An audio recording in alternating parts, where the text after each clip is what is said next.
పల్నాడు జిల్లా సత్తెనపల్లిలో కోనూరు లంక వద్ద జరిగిన పడవ ప్రమాదంలో మృతి చెందిన బాధితుల కుటుంబాలను కలెక్టర్ కృతికా శుక్లా ఎమ్మెల్యే భాష్యం ప్రవీణ్ పరామర్శించారు. బాధిత కుటుంబ సభ్యులను పరామర్శించిన ఎమ్మెల్యే ప్రభుత్వం వారి కుటుంబాలకు అండగా ఉంటుందని హామీ ఇచ్చారు. ప్రమాదంలో మృతి చెందిన వారి కుటుంబాలకు 5 లక్షల రూపాయల చొప్పున ఎక్స్గ్రేషియా అందజేయనున్నట్లు ప్రకటించారు.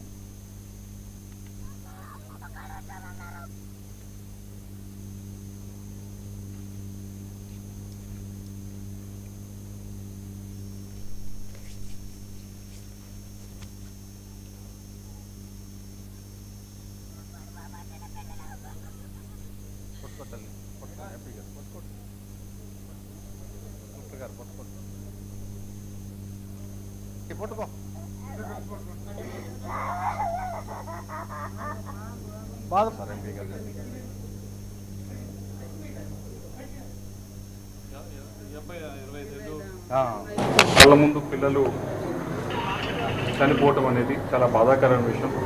వాళ్ళ తల్లిని చూస్తూ ఉంటే బాధపడుతూ ఉంటే చాలా విషాదకరమైన విషయం.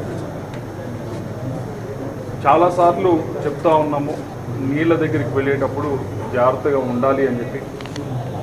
ఈరోజు కూడా మీకు చూస్తుంటే పాపికొండల దగ్గర ఏదైతే బోట్స్ ఉన్నాయో వాటన్నిటినీ కూడా ముఖ్యమంత్రి గారు చెప్పడం జరిగింది. వాటన్నిటిని పక్కన పెట్టండి, పొద్దున్నే ఇన్స్ట్రక్షన్స్ ఇవ్వడం జరిగింది. పెట్టి మొత్తం తనిఖీ చేసి మళ్ళీ పర్మిషన్స్ ఇవ్వమని చెప్పి, ఎందుకంటే అక్కడ ఎక్కువ టూరిస్ట్ వెళ్తారని.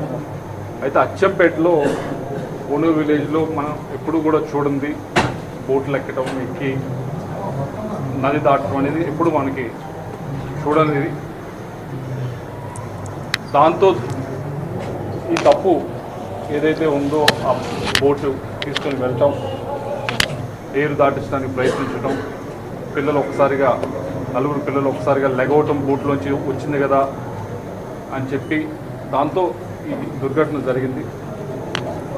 దానికి ముఖ్యమంత్రి గారు వెంటనే అందరికీ చెప్పడం జరిగింది, వెళ్ళండి, తల్లిదండ్రులు కలవండి, కలిసి మనము ప్రభుత్వం వైపు నుంచి చేయగలిగిన సాయం మనం చేద్దాము. ఓకే, 5 లక్షల రూపాయలు ముందుగా ఇవ్వండి.